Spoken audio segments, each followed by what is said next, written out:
Hi everybody, I just wanted to welcome you to my channel. This is Jim's Bar and Pigshack. In a few minutes here I'm going to be bringing out some pork chops that we're going to be doing the first smoke.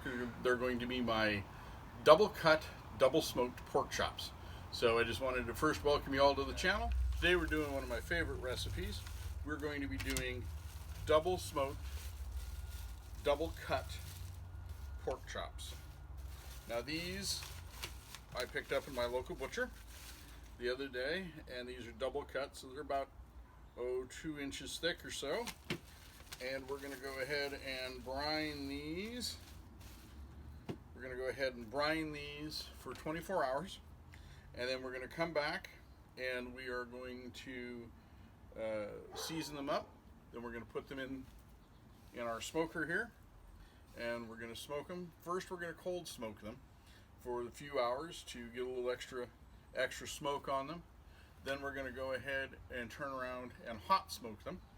And for not everybody, I don't know if everybody knows the difference, but when you're cold smoking something, the idea is we're just putting a smoked flavor into it.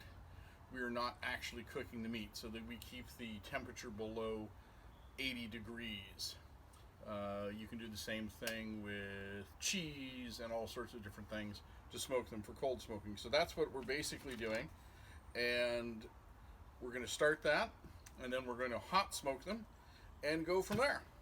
So right now we're just going to be putting these into a large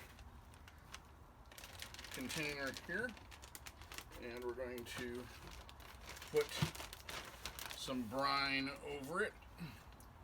This is just a very simple brine. This is salt, sugar, and let's see, it has a little bit of garlic in it, but it's just going to put a little bit more moisture into these chops, because as you know, pork chops can be a bit dry.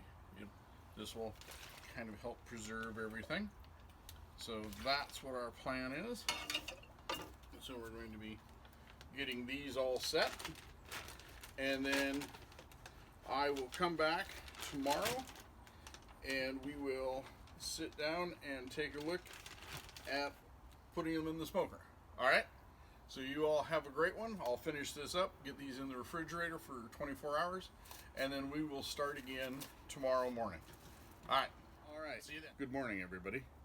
So we're back again, and yesterday you saw me brine the chops, and that's went on overnight. So the chops are now brined, and what we're doing is we're doing the cold smoking process. So the chops have come out of the brine. I have taken them, dried them off, rinsed them off, and then dried them off.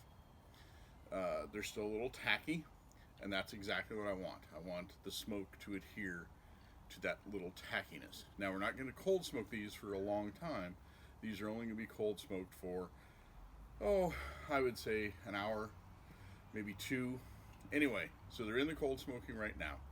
So what's going on is this is my Lang 36 patio that I have here at the house, and I have it set up so that I'm running just some chips in here in a tray. It's an Amazing N pellet tray, and I'll show you in a second. We can open this and you'll see that the cold smoking process is going on. That's all being generated from the pellet smoker, the pellet tray. And in that pellet tray, I'm running pecan pellets, because I'm going to be smoking these, hot smoking them later today over pecan. But right now, they're smoking over pecan pellets. But on that pecan pellets, I've also put underneath, I've put some rosemary, a couple of sprigs of rosemary, and that's what's going on right now. So this is going on.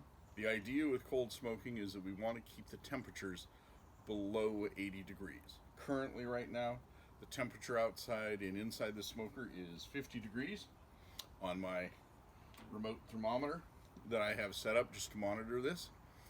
So we're rolling along. The smoke is rolling. I'm going to bring you over now and show you the pellet tray and what it's doing. And we're just, as you saw, cold smoking those large pork chops.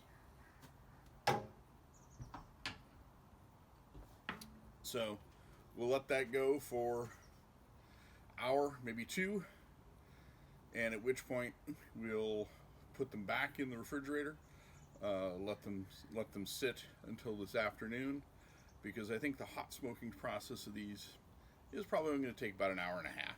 Okay, so here is the tray that is producing all of the smoke for the cold smoker.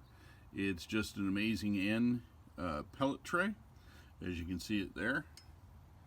It has a sprig of rosemary or two on the bottom and then one on top, so I'm getting this really amazing rosemary smell along with the pecan pellets. So this will go.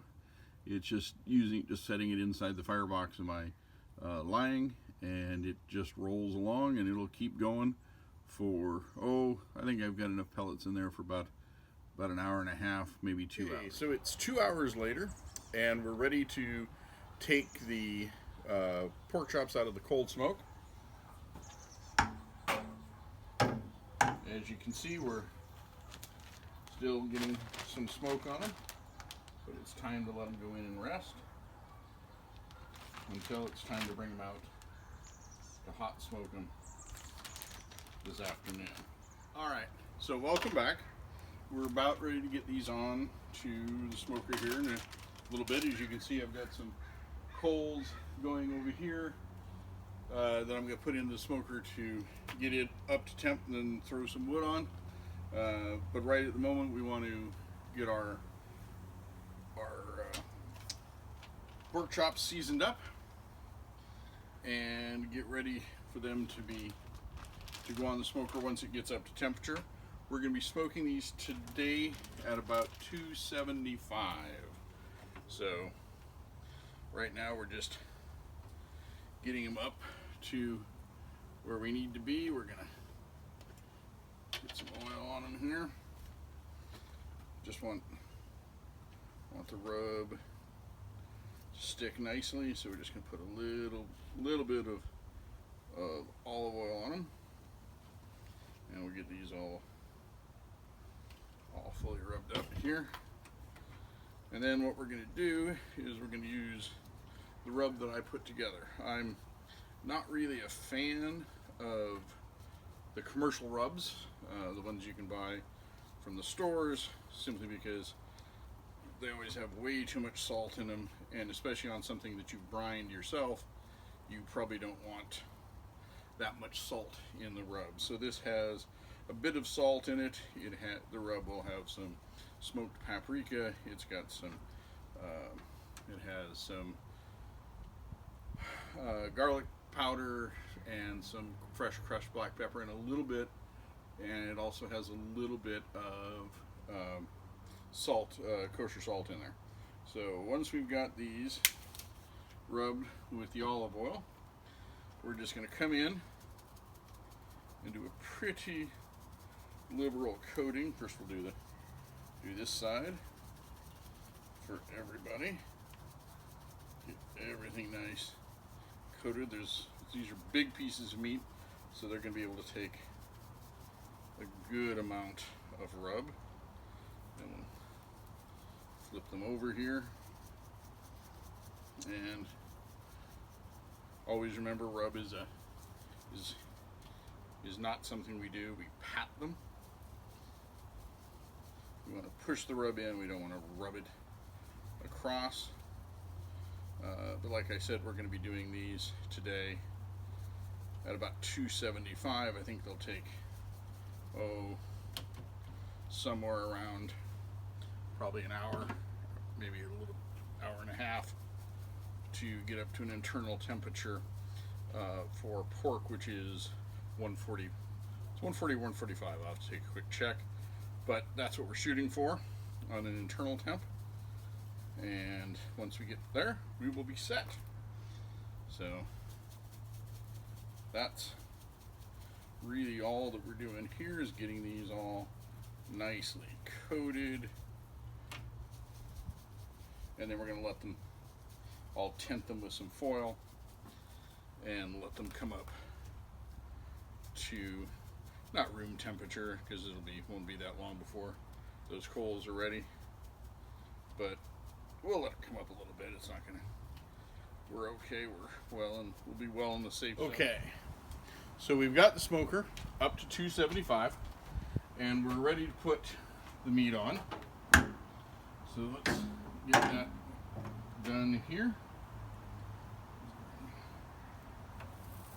There. This one here. There. There. I'll be back in just a minute here to put my temperature probe in, and we'll get these cooking away and going from there. Here they are on. Just wanted to give you guys just kind of a quick look, see what we're doing here. Getting everything sitting there. I've got my temperature probe in, and we're going to let these go and have a nice little nap, and we will be back in a little bit. I'll be spritzing them with apple juice during the smoke, and these are going to be delicious. So while we have a minute or so here, while these are cooking away, I just wanted to introduce you to the smoker that I'm cooking on today. This is a Lang. This is the 36-inch patio original. It is a beast. This is a reverse flow smoker. So as you'll notice, the firebox is on the same side as the smokestack. So the heat travels underneath a plate all the way through to the very end, where it turns around, comes back over the top of the meat, and then up the chimney. So that's what a reverse flow is. That pan underneath almost acts as a griddle. So as juices drip down on it, they sizzle, and that flavor comes back up. This Lang is possibly one of my favorite stick burners. This is a stick burner. I started it with charcoal, but you can start it directly with wood. I do on many occasions. Today I just had some charcoal I was getting rid of, so I went ahead and started with charcoal, and it's running pecan wood. A lot of times you'll hear people talk about clear blue smoke, and on this I really like to get almost clear heat. That way I know that I'm getting the correct amount of smoke into my food. This thing is a beast. It's over 700 pounds. This is a smoker that you will will to your grandchildren. There are many larger models. This happens to be the one that I've got here at the house, but it does an amazing job. This or the 48 are perfect for a family. Normally with me, I'm just feeding 2 people, so the fact that I can do 6 racks of ribs or more on this thing is plenty for me. But everybody's smokers change. I do also have a Weber kettle that is over in the corner over there, and I've got an electric smoker behind me that I mostly just use for fish. That is, I just use the heat source from it to control it precisely, but then I actually burn pellets in it from that pellet tray that I used earlier to cold smoke. So just a little quick tour of the smoker while we're waiting for this stuff to cook, and we will be back with you a little later. Just wanted to bring you all back, show you right where we are. We're about an hour and 15 minutes in. Currently we're at 275 on the smoker temperature, and it looks like we're just about, let's see, it comes up 129 internal on the meat. So we've got a little bit more time to go. We'll be back in just a bit, but I thought everybody might want a nice look and see how they're looking. They're coming along pretty good. Give them a little spritz here and go from there. Okay, so we just checked temperatures and we are ready to come off. So here we go. Let's take a look, see how we're doing.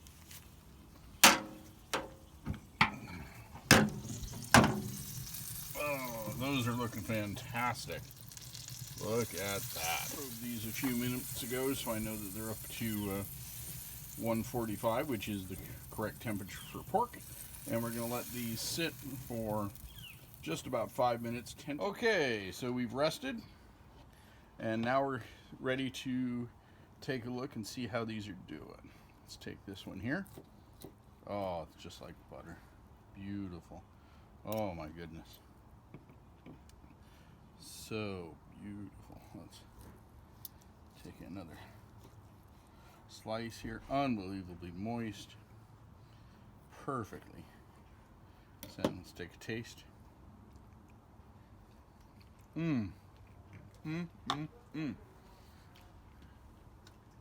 Unbelievable. I think if you try this recipe, you're gonna love it. It is just amazing. It's the best pork chops you'll ever have.